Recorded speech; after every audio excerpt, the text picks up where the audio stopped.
ಬಗೆ ಬಗೆಯ ಸ್ವಾದಿಷ್ಟ ಖಾದ್ಯಗಳಿಗೆ ಅರಬ್ಬಿ ಸಮುದ್ರದ ತಟದಲ್ಲಿರುವ ಈ ಪಶ್ಚಿಮ ಕರಾವಳಿ ತುಂಬಾನೇ ಫೇಮಸ್. ಇಲ್ಲಿನ ಪ್ರಕೃತಿ ದತ್ತವಾಗಿ ಸಿಗುವ ತಿಂಡಿ ತಿನಿಸುಗಳಿಗೆ ಜಗತ್ತಿನಾದ್ಯಂತ ಭಾರಿ ಬೇಡಿಕೆ ಇದೆ.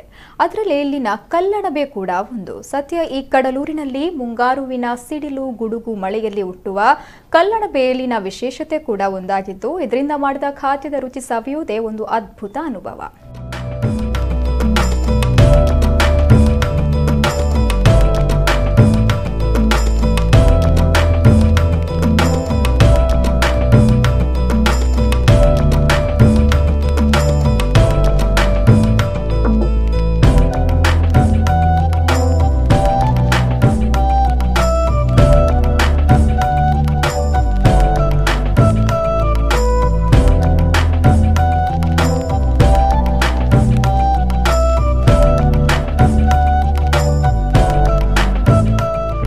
ಈ ಜನುಮವೇ ಆಹ ದೊರಕಿದೆ ರುಚಿ ಸವಿಯಲು ಎನ್ನುವಂಥ ಒಗ್ಗರಣೆ ಸಿನಿಮಾದ ಹಾಡಿನ ಸಾಲಿನಂತೆ ವೈವಿಧ್ಯತೆಯ ಪ್ರದೇಶವಾಗಿರುವ ನಮ್ಮ ವಿಶಾಲ ತುಳುನಾಡಿನ ಬಗೆ ಬಗೆಯ ಖಾದ್ಯಗಳನ್ನು ಸವಿಯುವುದೇ ಒಂದು ಅದ್ಭುತ ಅನುಭವ.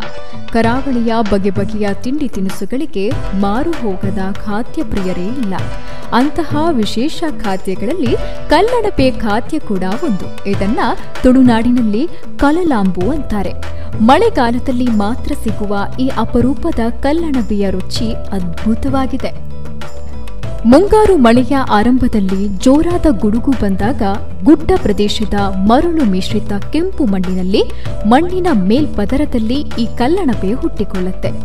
ಮಳೆಗಾಲದಲ್ಲಿ ಉಡುಪಿ ಭಾಗದ ಸರಳಬೆಟ್ಟು ಪರಿಸರದಲ್ಲಿ ಹೆಚ್ಚಾಗಿ ಕಂಡುಬರುವ ಈ ಕಲ್ಲಣಬೆಯನ್ನ ಇಲ್ಲಿನ ಯುವಕರ ತಂಡವೊಂದು ಬೆಟ್ಟಕ್ಕೆ ಹತ್ತಿ ಸರ್ಚ್ ಮಾಡ್ತಾರೆ. ಸಣ್ಣ ಕೋಲಿನ ಸಹಾಯದಿಂದ ಅದನ್ನ ಹೊರತೆಗೆಯುತ್ತಾರೆ. ಸಣ್ಣದಾದ ಚೆಂಡಿನ ಆಕಾರದಲ್ಲಿ ಇರುವ ಈ ಕಲ್ಲಣಬೆಯನ್ನ ಮನೆಗೆ ತಂದು ಚೆನ್ನಾಗಿ ತೊಳೆದು ಶುಚಿಗೊಳಿಸುತ್ತಾರೆ. ಬಳಿಕ ಕಲ್ಲಣಬೆಯ ಮೇಲ್ಪದರ ತೆಗೆದು ಮಸಾಲ ಸೇರಿಸಿ ರುಚಿ ರುಚಿಯಾದ ರೆಸಿಪಿಯನ್ನ ರೆಡಿ ಮಾಡ್ತಾರೆ. ಆಗ ಹೊರಸೂಸುವ ಘಮ ಘಮ ಪರಿಮಳ ಬಾಯಲ್ಲಿ ನೀರು ತರಿಸುತ್ತೆ.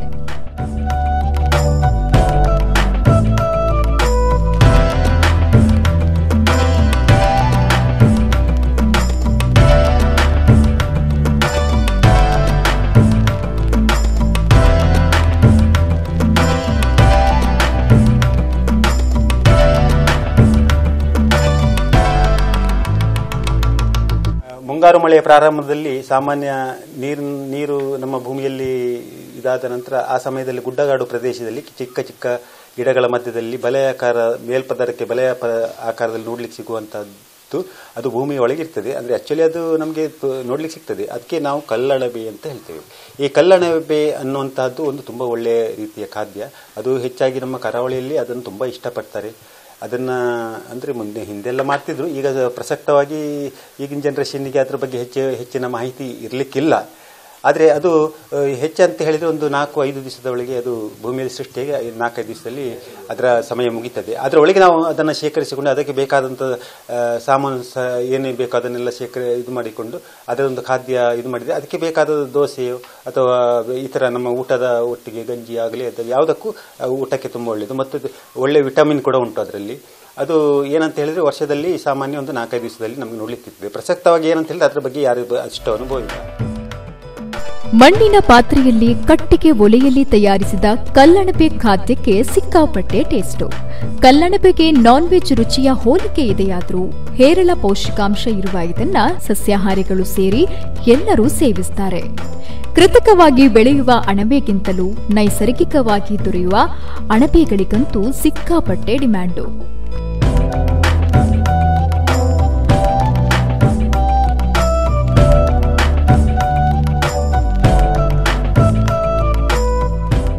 ಪ್ರತಿ ವರ್ಷ ಪಶ್ಚಿಮ ಘಟ್ಟ ತಪ್ಪಲಿನ ಕಾರ್ಕಳ ಪ್ರದೇಶಗಳು ಉಡುಪಿಯ ಕೆಲ ಭಾಗಗಳಲ್ಲಿ ಮಾತ್ರ ಸಿಗುವ ಕಲ್ಲಣಬೆಗೆ ಮಾರ್ಕೆಟ್ಗಳಲ್ಲಿ ಭಾರಿ ಬೇಡಿಕೆ ಇದೆ. ಅಷ್ಟೇ ಇಲ್ಲದೆ ಈ ಅಣಬೆ ಬೆಂಗಳೂರು ಮತ್ತು ಮುಂಬೈಗೂ ರವಾನೆಯಾಗ್ತಿದೆ. ಮಾರುಕಟ್ಟೆಯಲ್ಲಿ ಕೆಜಿಗೆ 800ರಿಂದ 1000ವರೆಗೂ ಬೇಡಿಕೆ ಇದೆ. ಹಣ ಎಷ್ಟಾದ್ರೇನು ಅಣಬೆ ರುಚಿ ಸವಿಯೋಣ ಅಂತ ಖರೀದಿಸುವ ಕಲ್ಲಣಬೆ ಪ್ರಿಯರಿಗೇನೂ ಕಡಿಮೆ ಇಲ್ಲ. ಜಿಟಿ ಜಿಟಿ ಮಳೆ, ಚುಮು ಚುಮು ಚಳಿ, ಅಡುಗೆ ಮನೆಯಲ್ಲಿ ಘಮ ಘಮ ಕಲ್ಲಣಬೆ ಪದಾರ್ಥದ ಪರಿಮಳ.